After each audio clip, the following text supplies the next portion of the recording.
Hello दोस्तों, नमस्कार। तो कैसे हैं आप? उम्मीद है आप सब बहुत ही अच्छे होंगे और आप लोग की पढ़ाई बहुत अच्छे से चल रही होगी। हम हम लोग हिस्ट्री के क्लास 12th के पिछले लेक्चर में बात किए थे कि जो सिंधु घाटी सभ्यता थी, सिंधु घाटी सभ्यता को लोग कैसे खोजे, क्या क्या कहानियां हुई थी।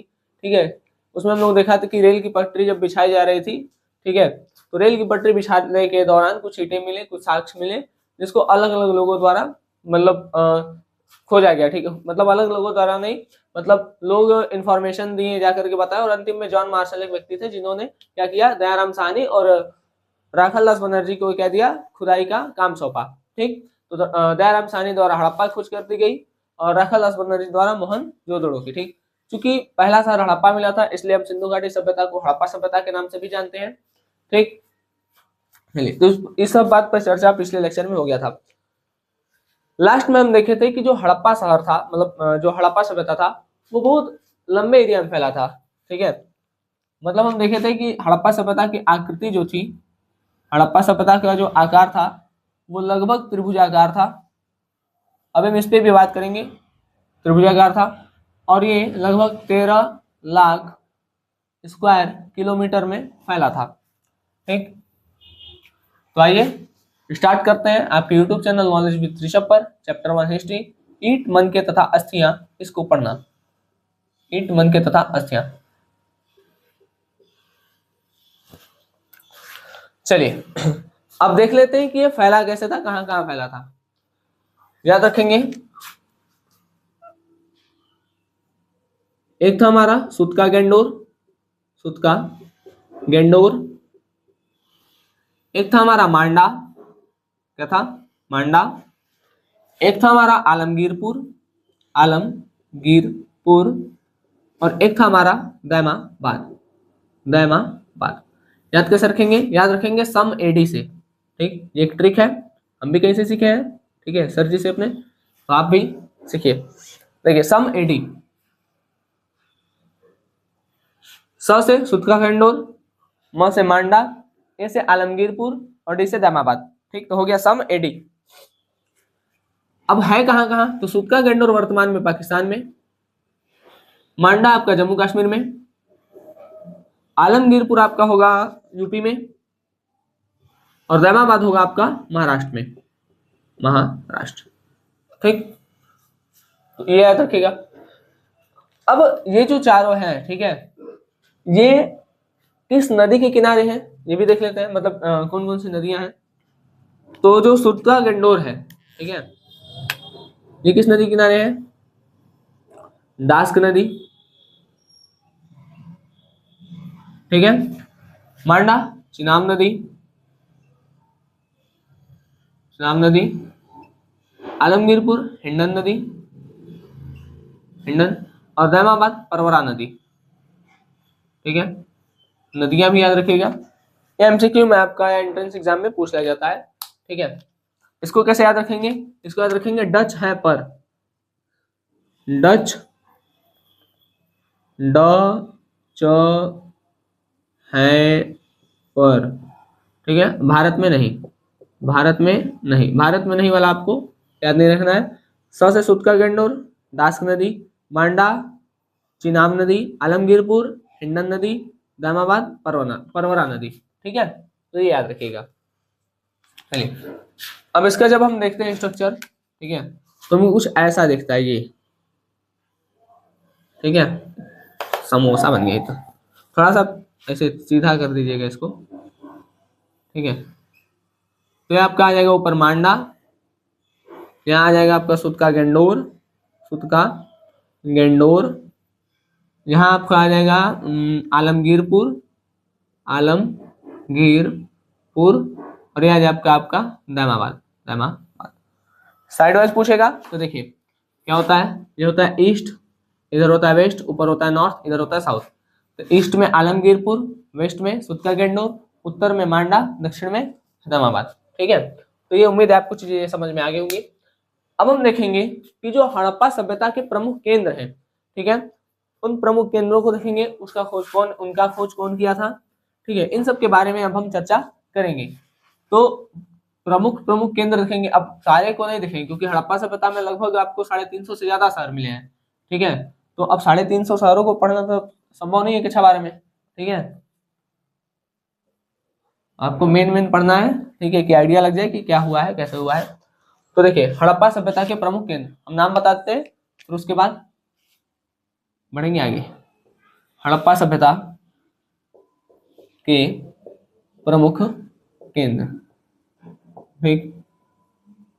जैसे हड़प्पा सभ्यता के प्रमुख केंद्र हड़प्पा आएगा, दूसरा मोहनजोदड़ो आएगा, ठीक। तीसरा हम पढ़ेंगे, देखेंगे कालीबंगा, जहां पर काले रंग की चूड़ियां थी। फिर देखेंगे लोथल, लोथल, फिर देखेंगे बनावली, ठीक। थोड़ा थोड़ा बात हम बता देते हैं। देखिए, हड़प्पा जब आप देखेंगे तो हड़प्पा से आपको एक श्रृंगी जानवर का साक्ष्य देखने को मिलेगा, जो कि हड़प्पा सभ्यता का मुहर भी था, ठीक। जब आप मोहनजोदड़ो में आएंगे तो यहाँ पर दो इंपॉर्टेंट बात आपको याद रखना है। यहीं से आपके काशी की मूर्ति मिली थी, नर्तकी की, मतलब जो नर्तकी होती थी, है ना, उनकी काशी की मूर्ति बनी हुई मिली थी।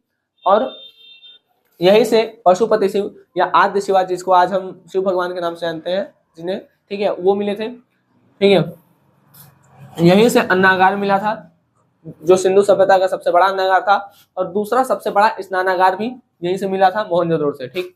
कालीबंगा, कालीबंगा में काले रंग की चूड़ियां पाई गई, ठीक है। लोथल, लोथल फेमस है युगल समाधान के लिए, मतलब यहाँ पे जोड़ा में 2 या 3 लाशों को एक साथ दफनाया दिया जाता था, ठीक है। और यहाँ पर बंदरगाह भी था, ये दोनों, ठीक है। बनावली, बनावली में आपको सड़कें टेढ़ी मेढ़ी मिलेंगी। पूरे सिंधु सभ्यता में नालियों का अच्छा प्रबंध था, लेकिन यहाँ बनावली में आपको जो नाली पद्धति दिखेगी उसका अभाव मिलेगा। अभाव मतलब होता है ना होना, ठीक है, मतलब यहाँ पर नालियां सही सुव्यवस्थित नहीं थी। हम एक एक बात को लिखते हैं, फिर हम देखेंगे, ठीक है, उसमें से जो इंपॉर्टेंट बात है उसको याद रखना है, ठीक है, और एग्जाम में हमको कैसे क्या करना है उन सभी चीजों पर हम चर्चा करेंगे। चलिए, ठीक है, तो आप इतना हेडिंग डाल लीजिए, हम एक एक के बारे में अभी चर्चा करेंगे, ठीक है। चलिए आइए, तो अब हम देख लेते हैं कि जो हड़प्पा सभ्यता के प्रमुख केंद्र हैं वो कौन कौन से हैं, और उनके बारे में जो इंपॉर्टेंट बातें हैं वो भी हम कर लेते हैं। देखिए, सबसे पहला जो हमारा है हड़प्पा, ठीक। हड़प्पा सभ्यता का जो सबसे पहला प्रमुख केंद्र है वो कौन सा है, हड़प्पा। हड़प्पा की खोज किए थे दयाराम साहनी। हड़प्पा की खोज किसके द्वारा हुई थी, हड़प्पा की खोज हुई थी दयाराम साहनी जी के द्वारा। कब किया गया, तो 1921 में किया गया, ठीक। हड़प्पा सभ्यता की खोज कौन किए थे, तो दयाराम साहनी किए थे। कब किए थे, 1921 में। हड़प्पा किस नदी किनारे है, तो रावी नदी के किनारे है, ठीक। हड़प्पा किसका नदी है, सॉरी किसके नदी किनारे, हड़प्पा किस नदी किनारे है, तो रावी नदी के किनारे है, ठीक है। अब यहाँ से क्या क्या साक्ष्य मिले हैं, और इन साक्ष्यों में से आपको याद क्या रखना है। देखिए, बोर्ड के लिए तो आप तो पूरा याद रखेंगे, लेकिन इसे एमसीक्यू टाइप में जब एंट्रेंस एग्जाम में आपका ऑप्शनल पूछेगा तो क्या पूछेगा, देखिए साक्ष्य, यहाँ पर RH-37 कब्रिस्तान मिला, ठीक है। कब्रिस्तान नाम है, मतलब कब्रिस्तान है तो उसका नाम है RH-37, ठीक है। तो RH-37 क्या मिला, कब्रिस्तान मिला। अब कब्रिस्तान है तो उसमें लाशें दफनाई जाएंगी, तो लाशें जो दफनाई जाती थी वो उत्तर से दक्षिण के डायरेक्शन में दफनाई जाती थी, ठीक है, उत्तर दक्षिण दिशा में लाशों को दफनाया जाता था, ठीक। यहाँ से मृदभांड मिले हैं। मृदभांड मतलब होता है एक मिट्टी का घड़ा, ठीक है, इस टाइप का, ऐसे ये लंबा सा ऐसे रहता है, ठीक है, ये, ठीक। अगर आप बनारस से है, वाराणसी से है, ठीक है, जैसे कि हम बनारस से है, तो आप भारत कला भवन में जाएंगे, ठीक है, बीएचयू में है भारत कला भवन, तो वहां पर आपको सामने रखा हुआ मिलेगा एक मिट्टी का ऐसे जार कर मिट्टी का ऐसे घड़ा टाइप का आपको दिखेगा, वही मृदभांड है, ठीक है। चलिए, तो आपका क्या है, मृदभांड है। स्वास्तिक का चिन्ह, स्वास्तिक चिन्ह आप लोग जानते हैं ऐसे, ठीक है, ये स्वास्तिक जी का जो स्वास्तिक का चिन्ह है, वो भी, इसका भी साक्ष्य कहाँ से मिला है, तो हमारा हड़प्पा सभ्यता से मिला है, ठीक है। देखिए, हड़प्पा सभ्यता से 4 चीज, RH-37 कब्रिस्तान, कब्रिस्तान है तो लाशों को दफनाया जाएगा, तो कैसे दफनाएंगे, उत्तर से दक्षिण, ठीक है। उसके बाद मृदभांड मिला है, ठीक, मृदभांड मतलब मिट्टी का घड़ा, स्वास्तिक का चिन्ह मिला है, और एक श्रृंगी जानवर, मोस्ट इंपॉर्टेंट बात है, ठीक है, एक श्रृंगी जानवर जो कि हड़प्पा सभ्यता का मुहर भी था, ठीक है। एक सिंह वाला, आप लोग मोहनजोदड़ो पिक्चर देखे होंगे तो उसमें देखे होंगे एक ठो, जैसे यहाँ से एक ठो सिंह बस निकलता है ना, तो एक सिंह वाला जानवर था वो, ठीक। तो वो एक श्रृंगी जानवर था जो हड़प्पा सभ्यता का मुहर भी था, ठीक। इसको याद रखिएगा कि एक श्रृंगी जानवर के साक्ष्य कहाँ से मिले हैं, तो हड़प्पा सभ्यता से। हड़प्पा सभ्यता का मुहर क्या था, तो एक श्रृंगी जानवर था, ठीक। तो हड़प्पा सभ्यता में कुछ बातें। पहला, हड़प्पा सभ्यता की खोज किसने की? दयाराम साहनी। किस नदी किनारे? रावी नदी किनारे। कब खोज हुआ? 1921। बात खत्म। अब आते हैं साक्ष्य पर। कौन सा कब्रिस्तान? RS-37। RS-37 कब्रिस्तान है, तो लाशों को दफनाया जाएगा। कैसे दफनाए हैं? उत्तर से दक्षिण। मृदभांड के भी साक्ष्य कहाँ से मिले हैं? हड़प्पा सभ्यता से मिले हैं। ठीक। फिर उसके बाद आपका क्या है? एक श्रृंगी सॉरी मृदभांड के बाद आपका स्वास्तिक का चिन्ह। स्वास्तिक का चिन्ह भी आपका कहाँ से मिला है? हड़प्पा सभ्यता से मिला है। ठीक। एक श्रृंगी जानवर के साक्ष्य भी आपके कहाँ से मिले हैं? वो भी हड़प्पा सभ्यता से मिले हैं। तो ये बात याद रखिएगा, इसमें मोस्ट इंपॉर्टेंट बात है ये, एक श्रृंगी जानवर का चिन्ह। ठीक है, और ये मृदभांड। ठीक है, और बाकी ये दोनों तो इंपॉर्टेंट है ही। ठीक, तो ये चीजें याद रखिएगा। चलिए, तो हड़प्पा सभ्यता मतलब हड़प्पा हो गया पहला प्रमुख केंद्र। अब आते हैं दूसरे प्रमुख केंद्र पर, मोहनजोदड़ो। देखिए, हड़प्पा और मोहनजोदड़ो में खोज सबसे पहले हड़प्पा का हुआ था, लेकिन फेमस सबसे ज्यादा मोहनजोदड़ो हुआ।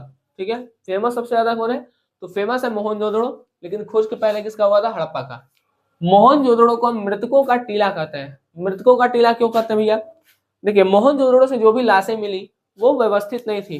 दोनों का मतलब सर पैर इधर, हाथ इधर। ठीक है, मतलब पूरी व्यवस्थित लाशें नहीं मिली, इसलिए इसको हम कहते हैं मृतकों का टीला।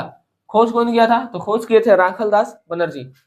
मोहनजोदड़ो का खोज कौन किया? तो राखलदास बनर्जी। कब? 1922 में। मोहनजोदड़ो का खोज कौन किया था? राखलदास बनर्जी किए थे। कब किए थे? 1922 में।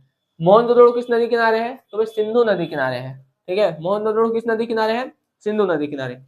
साक्ष्य, सिंधु सभ्यता का दूसरा सबसे बड़ा स्नानागार। स्नानागार मतलब होता है कि स्नान करने का जगह। ठीक है, तो जो सबसे बड़ा स्नान करने का जगह था वहां, वो कहाँ पर पाया जाता था? मतलब कहाँ था? मोहनजोदड़ो में था। ऐसा कहा माना जाता है कि भाई जो स्नानागार है, ठीक है, उसका प्रयोग मतलब सभी लोग कर सकते थे। जैसे कोई पावन पर्व आता था, कोई त्योहार आता था, तो वहां पर लोग स्नान करके अपने मतलब पूजा पाठ किया करते थे।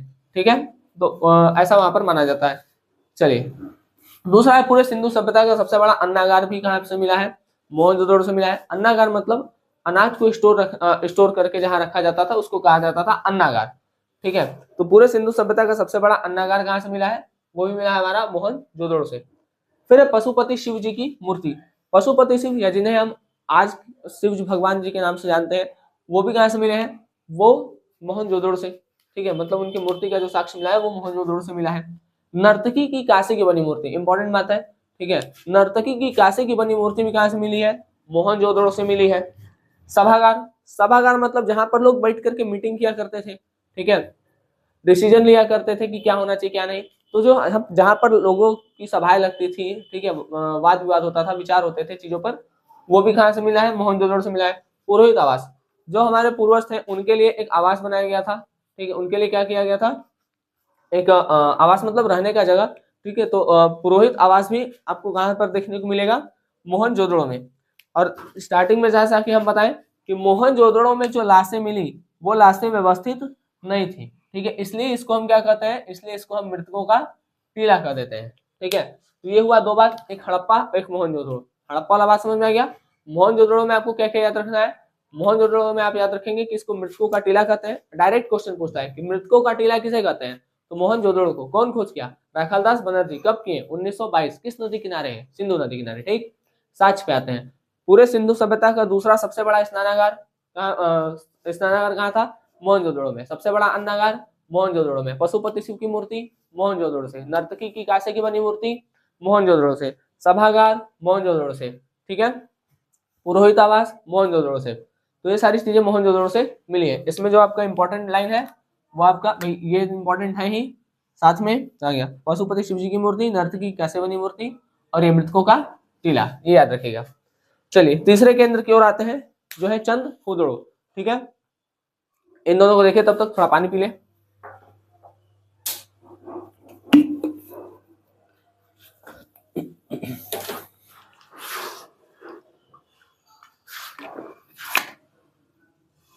चलिए, चंद हुदड़ो तीसरा कौन सा है? चंद हुदड़ो। चंद हुदड़ो का जो खोज किए थे वो थे गोपाल मजूमदार। ठीक है, कौन खोज किया? गोपाल मजूमदार। कब किया? 1931 में। यहाँ पे मेकअप वाला सामान ढेर मिला है। ठीक है। देखिए जैसे सॉरी छोटा शीशा, ठीक है, कंघी उंघी भी मिला होगा। आइए देखिए साक्ष, सुई धागा का साक्ष्य कहाँ से मिला है? चंद हथौड़ों से। छोटा शीशा, ठीक है, छोटा शीशा कहाँ से मिला है? चंद हथौड़ों से। लोग शक्ल को देखते हैं। बिल्ली का पीछा करता हुआ कुत्ता, यहाँ पर बिल्ली और कुत्ता जैसे कैसे मिला है? पैरों के पंजों के निशान मिले, ठीक है। जैसे मान लीजिए आगे आ गया, आगे बिल्ली है, ठीक है, और पीछे कुत्ता है, ठीक है, ये भाग रही है, जैसे ऐसे है, ठीक है। तो बिल्ली आगे भाग रही है, कुत्ता पीछे, मतलब आगे बिल्ली के पैर के पंजे के निशान है और पीछे कुत्ते के पंजे के। तो इससे लगता है कि भाई जो कुत्ता है वो बिल्ली का पीछा कर रहा होगा, ठीक है। तो वो हम एक वहां से पता चला है। तो बिल्ली का पीछा करता हुआ कुत्ता। चार पहियों वाली गाड़ी, अब बैलगाड़ी के साक्ष्य मिले तो इससे पता चलता है कि वो लोग बैलगाड़ी जानते थे, क्योंकि खिलौना वही बनता है। देखिए खिलौना वही बनता है जो होता है मतलब अगर मान लीजिए हम कार देखते हैं मेला वेला में, तो मतलब कार इस समय वर्तमान में है, ठीक है। छोटा छोटा गाड़ी अगर खिलौने के रूप में मिल रहा है तो बड़ा बड़ा गाड़ी है। तो उसी तरीके से वहां पर अगर बैलगाड़ी के साक्ष्य मिला होगा, खिलौने वाली बैलगाड़ी मिली होगी, तो मतलब वो लोग बैलगाड़ी बनाना जानते थे या बैलगाड़ी चला रहे थे, ठीक है, सामानों को एक जगह से दूसरी जगह तक ले आ रहे थे, ठीक है। और जब आप चलिए ठीक है, ठीक है। तो खिलौना वही बनता है जिससे लोग क्या होते हैं? परिचित होते हैं। फिर एक किलेबंदी के साक्ष्य नहीं मिले हैं, यहाँ लिख लीजिएगा। यहाँ पर किलेबंदी मतलब जैसे मान लीजिए एक घर है, ठीक है, जैसे मान लीजिए ये पूरा चंद हुदड़ो है, ये क्या है? ये चंद हुदड़ो है, ठीक। ये मान लीजिए इतना एरिया में चंद हुदड़ो है, ठीक। तो इन्हें घेरा हुआ नहीं था, चारों तरफ से ऐसे सुरक्षित नहीं था, ये किलेबंदी है, ठीक है। चारों तरफ से घेर दिए तो किलेबंदी कर दी। तो चंदहुदड़ों में ऐसा नहीं था, ठीक है। तो चंदहुदड़ों में किलेबंदी का साक्ष्य नहीं मिला है। यहाँ पर अलंकृत मन का मिला है। अलंकृत मतलब होता है डिजाइनदार, ठीक है। तो यहाँ पर डिजाइनदार मन का मिला है, कहाँ से? चंद हुदड़ों से, ठीक। चंद हुदड़ों में आप क्या याद रखिएगा ये इंपॉर्टेंट लाइन है कि यहाँ पर किलेबंदी के साक्ष्य नहीं मिले हैं, ठीक है। चंदहुदड़ों में आपको किलेबंदी के साक्ष्य देखने को नहीं मिलेंगे। खोज कौन किया था? तो गोपाल मजुमदार किए थे, ठीक। कब किए थे? 1931 में किए थे, ठीक। चंदहुदड़ों में आप याद रखिएगा, खोज गोपाल मजुमदार 1931 में। क्या क्या साक्ष्य मिला है? छोटा शीशा मिला है, बिल्ली का पीछा करता हुआ कुत्ता के पंजे के निशान मिले हैं, ठीक है। और क्या मिला है भाई? किलेबंदी के साक्ष्य नहीं मिले हैं। अलंकृत मन का मिला है, ठीक है। चलिए तो ये हो गया। अब आते हैं कालीबंगा पर। चौथा जो प्रमुख केंद्र है वो है हमारा कालीबंगा। कालीबंगा का मतलब होता है, देखिए काली मतलब काला और बंगा मतलब होता है चूड़ी। तो कालीबंगा का मतलब होता है काले रंग की चूड़ी। इसका खोज किए थे अमलानंद घोष 1951 में, ठीक है। अमलानंद घोष कब किए थे? 1951 में। साक्ष्य क्या क्या मिले हैं? तो यज्ञ के साक्ष्य मिले हैं, चूड़ी के साक्ष्य मिले हैं, ठीक है। पूरे विश्व में जो सबसे पहले जूते हुए खेत के साक्ष्य मिले वो हमको मिले हैं कालीबंगा से, ठीक है। कालीबंगा से हमको क्या मिला है? विश्व में सर्वप्रथम जुता हुआ खेत का जो साक्ष्य मिला है वो मिला है कालीबंगा से। तो आप लिखिएगा, इसको पूरा नहीं लिखा है। विश्व में सर्वप्रथम जुते हुए खेत के साक्ष्य कालीबंगा से प्राप्त हुए हैं, ठीक है। शल्य चिकित्सा, ठीक है, शल्य चिकित्सा के भी साक्ष्य मिले हैं, ठीक है। जैसे जो शल्य चिकित्सा मतलब जैसे सर्जरी वर्जरी होता है तो उसका भी साक्ष्य मिला है, ठीक है। चीरा मारते हैं, कट पीट करते हैं तो उसका भी साक्ष्य मिला है, ठीक है। देखिए जहाँ एक बच्चे की खोपड़ी मिली, इसमें 6 छेद है, इससे मस्तिष्क शोध की बीमारी का पता चलता है, ठीक है। मतलब वो लोग कुछ सर्च कर रहे होंगे कि क्या दिक्कत है खोपड़ी में, ठीक है। तो खोपड़ी में 6 छेद मिला होगा। इसमें आपका ये इंपॉर्टेंट लाइन है, मोस्ट इंपॉर्टेंट। सर्वप्रथम जुते हुए खेत के साक्ष्य कहाँ से मिले हैं? तो आपको कालीबंगा से मिले हैं, ठीक है। सर्वप्रथम जुते हुए खेत के साक्ष्य कहाँ मिले हैं? तो कालीबंगा से। कालीबंगा का अर्थ क्या होता है? काले रंग की चूड़ी। मोहनजोदड़ो का अर्थ सॉरी, मोहनजोदड़ो का अर्थ क्या होता है? मृतकों का टीला, ठीक। अब आता है लोथल पे। जो पांचवा प्रमुख केंद्र है वो हमारा लोथल। लोथल का जो खोज किए थे वो किए थे SR राव, शिकारीपुरा रंगानाथ राव 1954 में। यहाँ पर साक्ष्य क्या क्या मिले हैं? तो युगल समाधान है। युगल समाधान मतलब लाशों को पेयर में रख करके दफना दिया जाता था, ठीक है। पेयर मतलब एक के ऊपर एक, 2 या 3 लाशों को एक साथ दफना दिया जाता था, ठीक है। तो वो था युगल समाधान। व्यवसायिक केंद्र था। देखिए लोथल जो था, लोथल एक बंदरगाह था, ठीक है। बंदरगाह था, तो बंदरगाह होने के कारण क्या होता था कि जो भी सामान वामान आता था वो यहाँ पर आता था और यहीं पर सामानों का बिक्री, लेन देन, खरीद उरीद होता था। ठीक है, क्योंकि जो भी बाहर से आया, मतलब जो भी पानी के रास्ते आया, ठीक है, तो यहाँ पर बंदरगाह था तो वो अपना सामान वहां उतारते थे, तो वहां उधर से भी जो वहां के लोग होते थे वहां पर यहाँ पर अपना सामान लेके आते थे, इधर से अपना सामान लेके जाते थे, तो वहीं पे एक्सचेंज होता था। एक्सचेंज मतलब कि खरीद लेन देन ये सब होता रहता था। ठीक है, तो लोथल जो था वो एक व्यवसायिक केंद्र था। ठीक है, बंदरगाह होने के कारण ये एक व्यवसायिक केंद्र था। अब ये व्यवसायिक केंद्र था तो यहाँ पर हर धर्म के आपको लोग देखने को मिलेंगे। ठीक है, तो लोथल एक व्यवसायिक केंद्र था, इसलिए यहाँ पर हर धर्म के लोग आते थे। ठीक है, क्योंकि जो व्यापारी होते हैं उनको धर्म से मतलब थोड़ी होता है। ठीक है, जो व्यापारी होता है व्यापार करेंगे। ठीक है भाई, जहाँ पे 4 पैसा सस्ता मिलेगा वहां से सामान ले लेंगे, धर्म देख के थोड़ी लेंगे। धर्म देखेंगे तो व्यापार कहाँ से कर पाएंगे। ठीक है, तो लोथल जो था वो एक व्यापारिक व्यवसायिक केंद्र था, बंदरगाह था, तो वहां से जो भी आता था इधर और उधर से यहाँ पर मतलब एक ही जगह लोग आते थे, क्योंकि उस समय होम डिलीवरी वाला सुविधा तो था नहीं। ठीक है, 1954 में उनका बात हो रहा है। उस समय फ्लिपकार्ट, अमेजोन तो था नहीं कि घरे बैठे बैठे पहुंच जाएगा। ठीक है, तो उस समय लोगों को दोनों तरफ से लोग एक जगह आते थे, वहां पर सामान का लेन देन होता था। ठीक है, और फिर वहां से चले जाते थे। चलिए, लोथल के घर में क्या मिला है? सोने का दाना, सेलखड़ी की 4 मुहर। सेलखड़ी है, ठीक है, सेलखड़ी क्या होता था? तो सेलखड़ी एक मुलायम पत्थर है। ठीक है, मुलायम पत्थर है।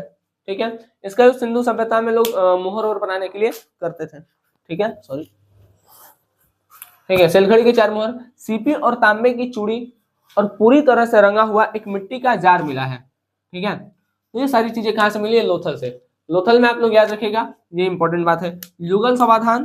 ठीक है, पहला युगल समाधान, दूसरा व्यवसायिक केंद्र। ठीक है, व्यवसायिक केंद्र होने के कारण ये क्या था, यहाँ पर हर धर्म के लोग आते थे। ठीक है, तो यहाँ पर जो इंपॉर्टेंट लगा है वो आपको याद होना ही होना चाहिए। ठीक है, और भी बाकी याद होना चाहिए आपको अगर बोर्ड का एग्जाम देना है। ठीक है, तो आप लोग इन सभी चीजों को याद करेंगे। चलिए, एक लास्ट देखते हैं भाई, 5 देख लिए, हड़प्पा, मोहनजोदड़ो, चंद्रदुर्ग, कालीबंगा, लोथल। एक देखते हैं हम बनावली। ठीक है, बनावली, इसको मिटा देते हैं, थोड़ा सा छोटा सा पॉइंट है, देख लेते हैं। तीसरा जो हमारा छठवां जो हमारा प्रमुख केंद्र है वो क्या है? बनावली। बनावली, इसका खोज करते हैं कौन? इसको खोजते हैं रविंद्र सिंह। रविंद्र सिंह कब खोजते हैं? 1973 में, 1973 में। ठीक, यहां से क्या क्या आपको देखने को मिलता है? देखिए, यहां पर आपको देखने को मिलेगा, पहला, सबसे पहला बात देखिए, पूरे सिंधु घाटी सभ्यता में नालियां व्यवस्थित बनी हुई थी, लेकिन बनावली एक ऐसा जगह था जहां पर नाली पद्धति का अभाव था। यहाँ पर नाली पद्धति का अभाव था, मतलब यहाँ नालियां सही से बनी हुई नहीं थी। ठीक, पूरे सिंधु सभ्यता में सड़कें बहुत बेहतरीन बनी हुई थी, लेकिन बनावली ऐसा जगह था जहां पर सड़कें टेढ़ी मेढ़ी थी। ठीक है, तो यहाँ की सड़कें क्या थी? टेढ़ी मेढ़ी, सड़कें टेढ़ी मेढ़ी थी। ठीक है, यहां से एक हल मिला है, मिट्टी के हल का साक्ष्य मिला है। ठीक है, मिट्टी के हल का साक्ष्य। ठीक है, ये खिलौना है, इसको हम टेराकोटा कहते हैं। ठीक है, देखिए, मिट्टी को पकाकर जो खिलौना बनता था उसको हम कहते हैं टेराकोटा। ठीक है, तो यहाँ पर मिट्टी के हल का साक्ष्य मिला है, इसको हम टेराकोटा कहते हैं। ठीक, तो यहाँ पर ये तीनों लाइन इंपॉर्टेंट है। पूरे सिंधु घाटी सभ्यता में नाली अच्छे से बनी थी, लेकिन यहाँ नाली पद्धति का आपको अभाव देखने को मिलता है। सड़कें टेढ़ी मेढ़ी देखने को मिलती है, जबकि पूरे सिंधु घाटी सभ्यता में सड़कें बहुत बढ़िया तरीके से ग्रिड पद्धति पर बनाई गई थी। ग्रिड पद्धति मतलब सड़कें एक दूसरे को 90 डिग्री के एंगल पर काटती थी। मिट्टी से बने एक खिलौने मतलब हल्का साक्ष्य मिला है, इसको टेराकोटा कहते हैं। ठीक है, टेराकोटा मतलब मिट्टी को पका करके खिलौने बनाए जाते थे, उसको टेराकोटा कहते हैं। ठीक है, तो ये आप लोग याद रखेगा। उम्मीद है ये आपको प्रमुख केंद्र जो है वो समझ में आया होगा, ये आप लोग के लिए हेल्पफुल होगा। ठीक है, चलिए मिलेंगे आपसे अगले लेक्चर में, तब तक के लिए धन्यवाद, जय हिंद।